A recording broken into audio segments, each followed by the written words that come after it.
Iya. Oke, nanti kita bahas zat-zat apa aja. Zat-zat apa aja yang ada nih ya, next.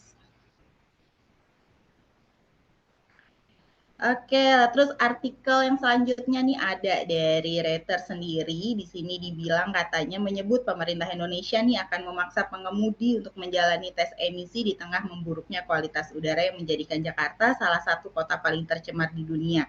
Sebenarnya kalau untuk tes emisi sendiri itu dari program pemerintah tuh udah berlangsung beberapa tahun ke belakang nih, tapi memang tidak jalan. Makanya kenapa saat ini nih viral banget yang namanya kota Jakarta itu jadi polusinya tuh jadi meningkat, jadi jelek. Nah, itu karena tes emisinya juga salah satunya tidak dijalankan sih. Gitu. Next, Pak. Nah, yang baru-baru ini nih, saya sempat dapat kabar juga kalau misalnya Presiden Jokowi ini mengalami batuk-batuk selama 4 minggu imbas dari kondisi udara di Jakarta yang tidak sehat.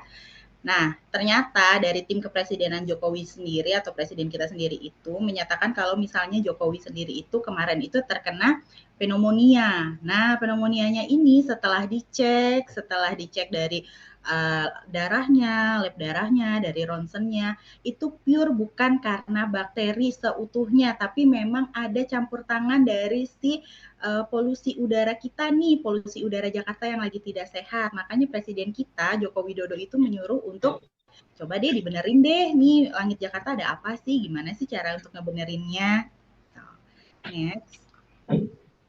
Kita lihat ya bahaya apa aja sih selain batuk-batuk nih yang bisa kita derita akibat polusi udara. Oke, next. Oke. Polusi sendiri merupakan ada gas yang dapat membahayakan yang berasal dan dihasilkan oleh asap-asap baik dari asap kendaraan bermotor maupun asap-asap sisa pembakaran dari pabrik-pabrik yang ada di wilayah tertentu atau sejenisnya yang dapat membahayakan kesehatan manusia. Nah, biasanya nih apalagi kalau di Jakarta ya dengan penduduk yang padat banget tuh jarang banget ya kita temuin tuh yang namanya ibu-ibu, jarang yang namanya dia buang sampah terus dia tidak ngebakar sampah tuh jarang banget ya. Terus jarang banget yang cuma dari sini ke sana naik sepeda, pasti pakai motor, dari sini ke sana jalan kaki, nggak pernah ya, jarang ya kita temuin. Biasanya rata-rata pada naik kendaraan bermotor. Nah, makanya itu yang menyebabkan salah satu penumpukan emisi di Jakarta jadi menebal ya. Lanjut.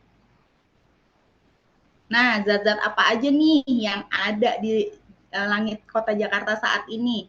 Ini ada zat SO2 atau sulfur dioksida, ada nitrit oxide, ada nitrogen dioksida, ada karbon dioksida, ada ozon, ada suspended particulate matter atau biasa kita sebut dengan debu, dan ada juga timbal. Nah, zat-zat tersebut ini kalau bersatu itu nanti dia akan membentuk satu partikel yang biasanya kita sebut dengan awan hitam.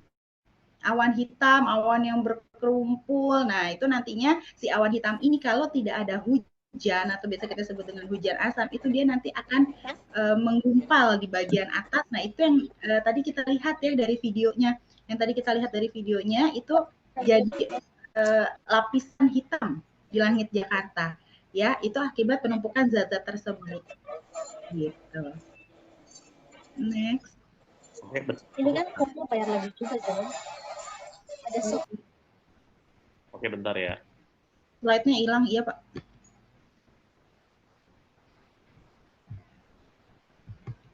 Jadi teman-teman dari sini mungkin udah pada bisa ngebayangin ya yang tadi saya bilang nih. Wah, banyak banget ya ternyata zat-zat berbahaya yang dari tadi saya bilang ya. Yang bisa bikin awan hitam, bisa bikin partikelnya jadi bergerumbul.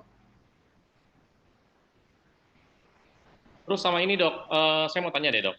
Itu kalau dibandingkan kita asap rokok sama asap dari polusi udara itu gimana dok?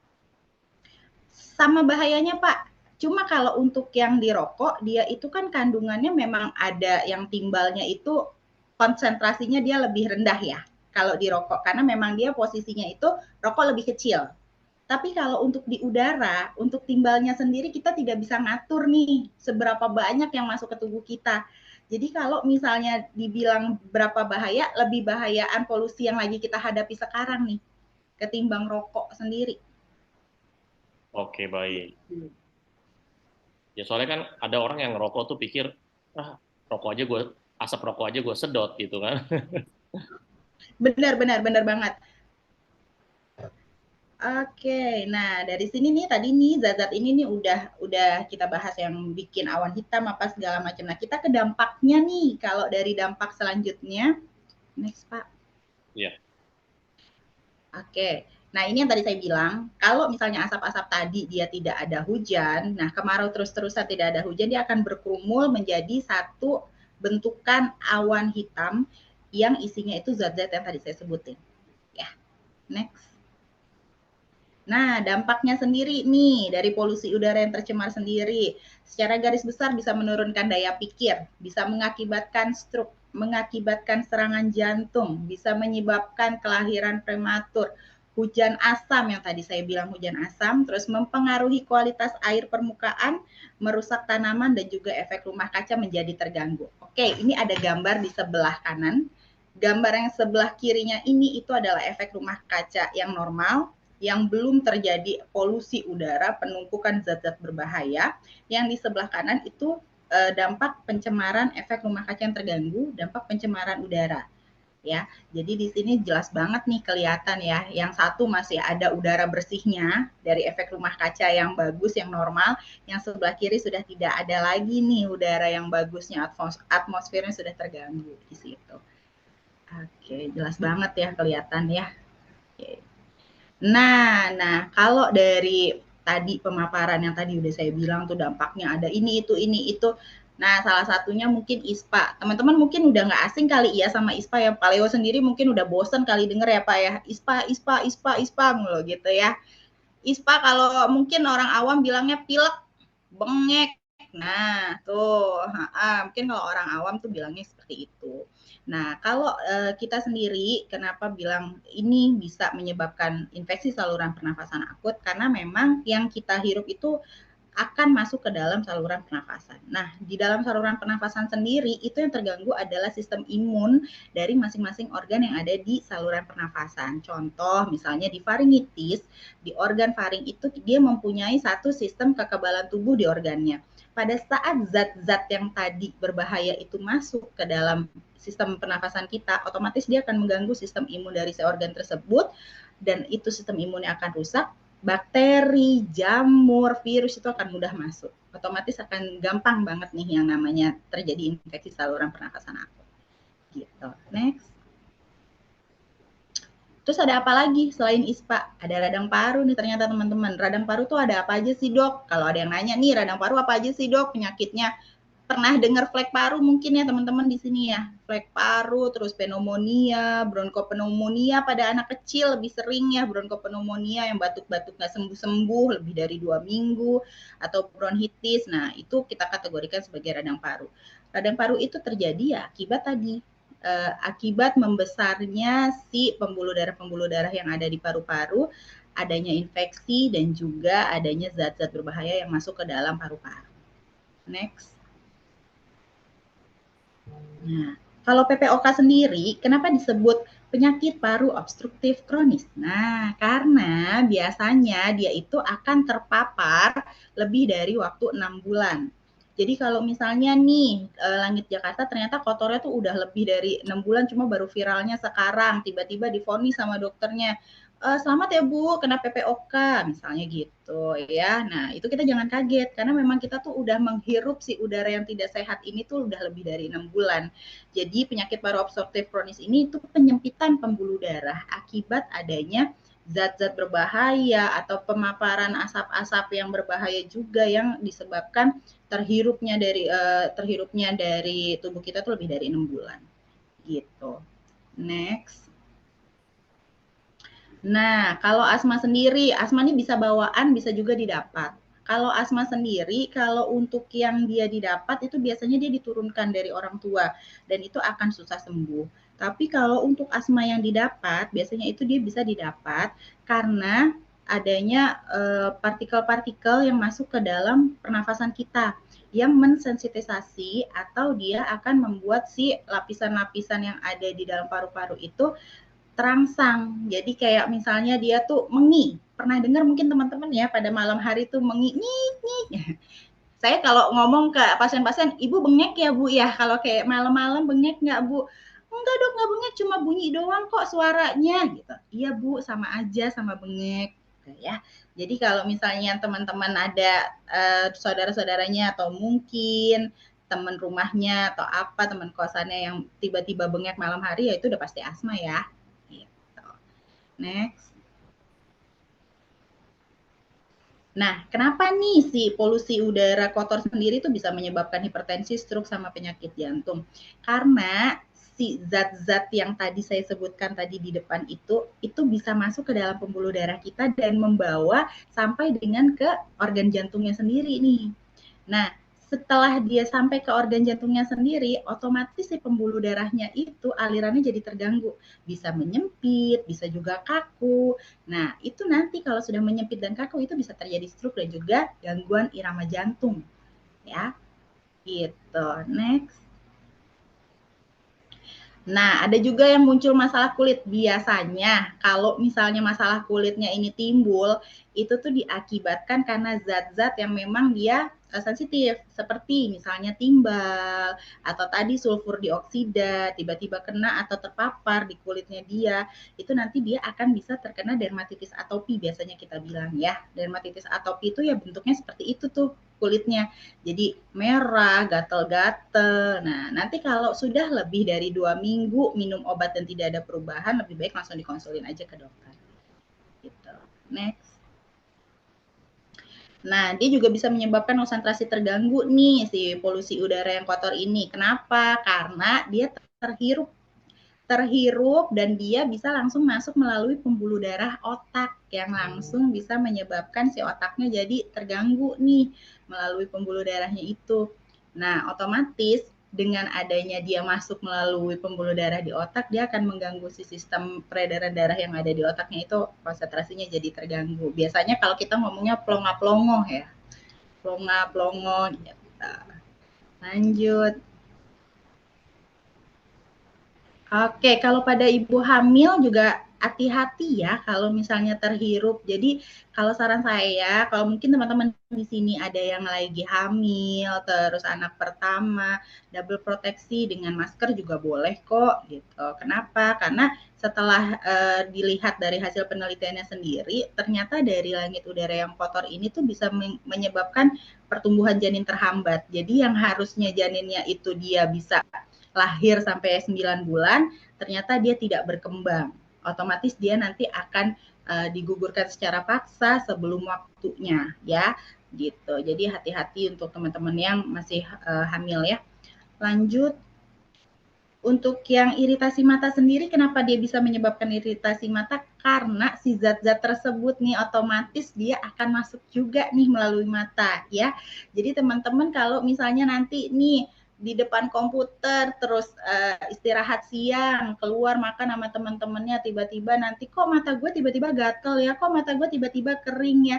Itu bukan karena pemaparan komputer atau sinar radiasi dari komputernya yang terlalu sering, tapi bisa juga karena udara Jakarta yang lagi tidak sehat. Nah, itu bisa terjadi akibat si zat-zatnya itu jadinya menyebabkan si konjungtivitis, keratitis, atau mata kering. Gitu. Next. Nah, alergi pernafasan. Mungkin teman-teman di sini ada yang suka bangun pagi terus bersin-bersin. Nah, itu bisa dibilang alergi. Langsung ya, Kak Sandra langsung ya, angkat tangan ya Kak ya. Oke, itu biasanya kita sebutnya dengan rinitis alergi ya. Rinitis alergi itu bukan hanya alergi debu aja atau alergi udara. Nah, rinitis alergi itu bisa didapatkan karena bawaan juga dari orang tuanya, satu ya, persis dengan asma. Yang kedua, bisa juga karena memang didapat itu karena pemaparan zat-zat yang tadi saya bilang, zat-zat yang tadi berbahaya untuk tubuh, menyebabkan fili-fili yang ada di hidungnya itu jadi terganggu dan bisa menyebabkan rinitis alergi. Gitu. Next. Oke, bronkitis masih sama ya tadi dengan si radang paru-paru yang tadi saya bilang. Cuma kalau misalnya bronkitis ini itu sudah dinyatakan bronkitis itu sudah harus rawat inap dan memang harus kita observasi. Kenapa? Karena kalau sudah sampai ke lapisan bronkus, bronkitis itu adalah peradangan di lapisan bronkus atau di organ bronkus. Nah, itu adanya di dalam paru-paru. Jadi kalau misalnya dia sudah terkena bronkitis itu sudah harus dirawat inap. Kenapa? Karena pertukaran udaranya itu harus kita bantu melalui selang oksigen. Jadi oksigennya itu berkurang nih di dalam paru-parunya. Jadi harus kita bantu dengan oksigen. Kalau di rumah sakit karena hanya ada oksigen saja. Jadi kita hanya bantu melalui oksigen dengan obat-obatan suportif lainnya ya. Gitu. Next. Nah, untuk yang meningkatkan resiko Alzheimer menurut penelitian dari salah satu profesor di Semarang nih, untuk yang Alzheimer ini itu meningkat loh ternyata dari polusi udara yang kotor ini tuh sekitar 2 sampai 3 kali lipat pada usia 50 tahun ke atas. Jadi rentan banget nih untuk teman-teman mungkin yang punya orang tua lebih dari 50 tahun ke atas, terus sering lupaan. Nah, Alzheimer tuh sering lupaan nih, penyakit lupaan. Terus jangan disuruh keluar-keluar terlalu lama nggak pakai masker ya. Nah, nanti takutnya dia akan meningkatkan resiko Alzheimer 2 sampai 3 kali lipat karena ini sudah ada penelitiannya di Semarang. Ya. Hati-hati ya. Next. Oke, untuk kanker paru sendiri kenapa bisa nih si zat-zat yang tadi berbahaya itu bisa menyebabkan kanker paru?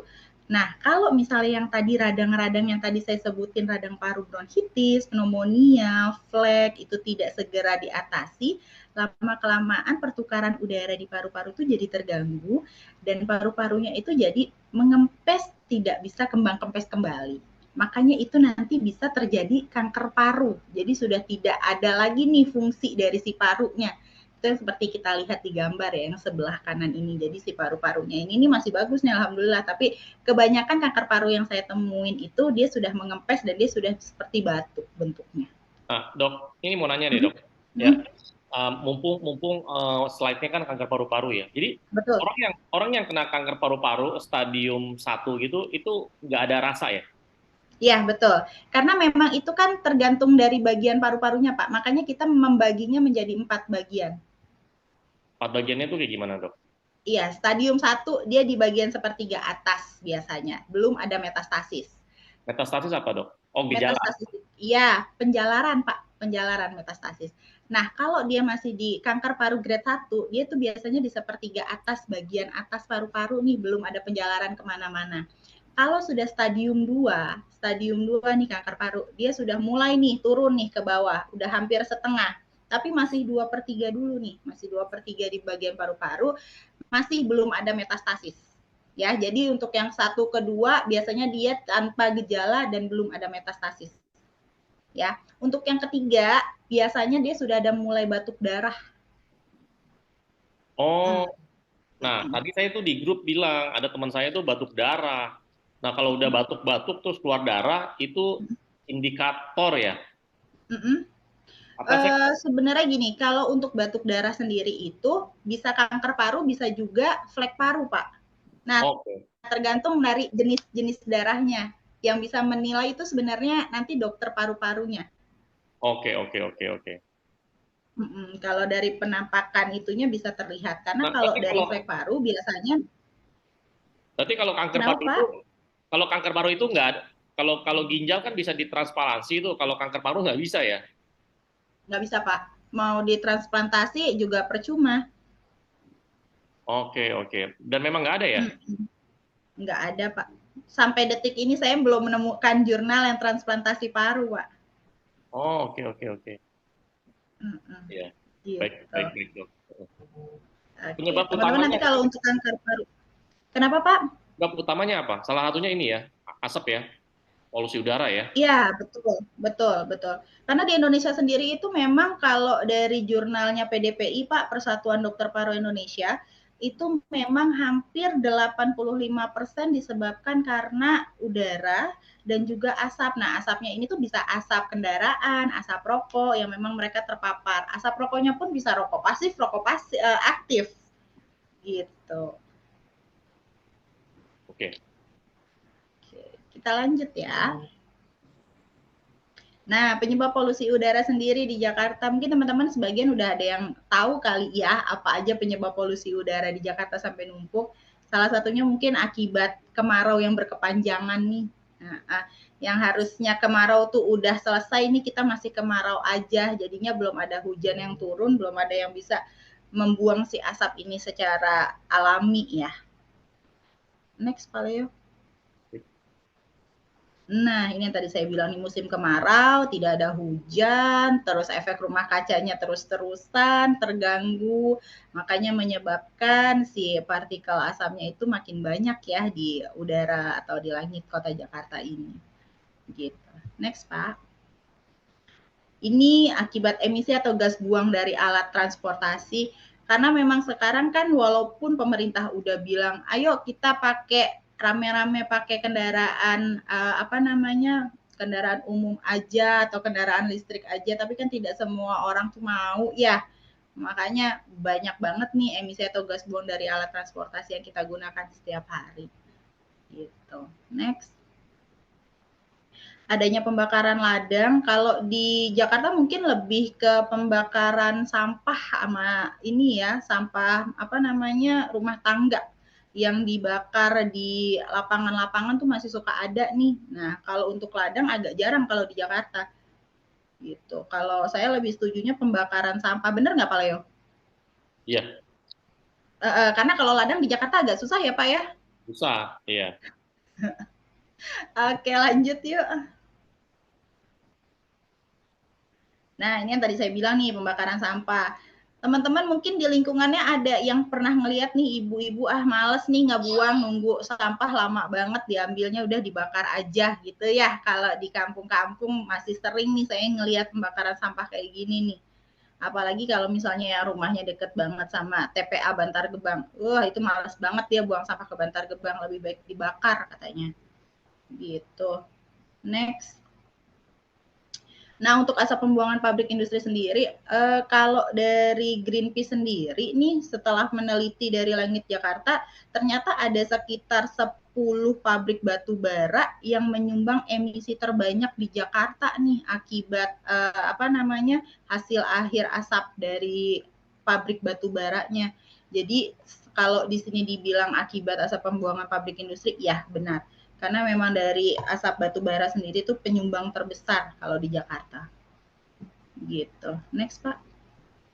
Oke, nih kalau dari Jakarta sendiri nih solusi mengatasi polusi udaranya, pemberian izin bagi angkutan umum kecil lebih dibatasin. Pembatasan usia kendaraan, uji emisi, penanaman pohon-pohon yang berdaun lebar di pinggir-pinggir jalan. Udah tapi tetap nggak bisa ya. Kalau saya lebih setuju yang terakhir, pentingnya pertukaran udara bersih di dalam paru-paru untuk tubuh agar terhindar dari berbagai macam penyakit pernafasan yang bisa menjalar ke organ tubuh sehat lainnya. Nah, mungkin di sini pertukaran udara bersih yang saya maksud ada hubungannya nih sama produk-produk yang teman-teman lagi pakai sekarang nih ya. Oke, lanjut Pak. Nah, menghirup sejumlah kecil hidrogen selain oksigen konsentrat dapat membantu membendung kerusakan jaringan paru-paru. Benar banget. Benar. Jadi ini menurut jurnal 2011 ya. Jadi si hidrogen sendiri itu fungsinya tuh banyak banget ternyata teman-teman. Jadi selain antioksidan, dia juga anti apoptosis dan juga anti inflamasi. Jadi kalau misalnya teman-teman nih masukin hidrogen melalui saluran pernafasan, itu bukan hanya si paru-parunya aja yang diatasin sama si hidrogennya, tapi bisa kemana-mana, organ sehat yang lainnya pun bisa kok. Jadi ini jadi membaik, jadi lebih sehat lagi seperti jantung, otak, terus sistem pencernaan juga bisa gitu. Next. Nah, inhalasi hidrogen sendiri membantu meningkatkan fungsi paru-paru nih dan membantu melindungi peradangan saluran nafas pada penderita asma, membantu menghambat proses stres oksidatif. Oke, kenapa hidrogen bisa membantu penderita asma yang tadi saya bilang ya? Karena memang si hidrogen sendiri itu partikel yang kecil dan dia fungsinya banyak banget. Salah satunya antiinflamasi. Nah, si asma sendiri itu terjadi akibat penyempitan pembuluh darah. Kalau teman-teman mau kita berasumsi pembuluh darah itu kita asumsikan pipa. Jadi kalau misalnya pipanya teman-teman dia menyempit, otomatis harus diperlebar. Nah, si hidrogen ini fungsinya bisa untuk memperlebar si pipa yang tadi saya bilang atau pembuluh darah yang menyempit tadi. Makanya dia bisa meringankan si penderita asma sendiri. Gitu. Lanjut.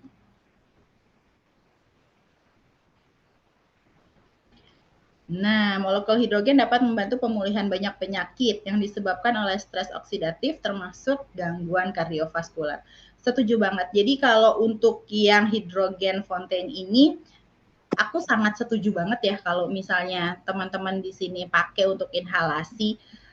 Dan ini manfaatnya banyak banget sih, banyak banget. Jadi bisa untuk antiinflamasi, terus antioksidan, bisa juga untuk anti apoptosis. Gitu. Gitu deh. Ada lagi? Oke, gitu aja ya dari saya. Mungkin teman-teman kita nanti diskusi bareng-bareng ya. Oke, sip. Oke, terima kasih untuk penjelasannya Dokter Rizky. Nah, gimana nih Pak, sekarang kita mau lanjut Bapak atau kita lempar ke testimoni? Karena kebetulan memang ada testimoni dari Ibu Elis yang kasih testimoni mengenai manfaat inhalasi hidrogen.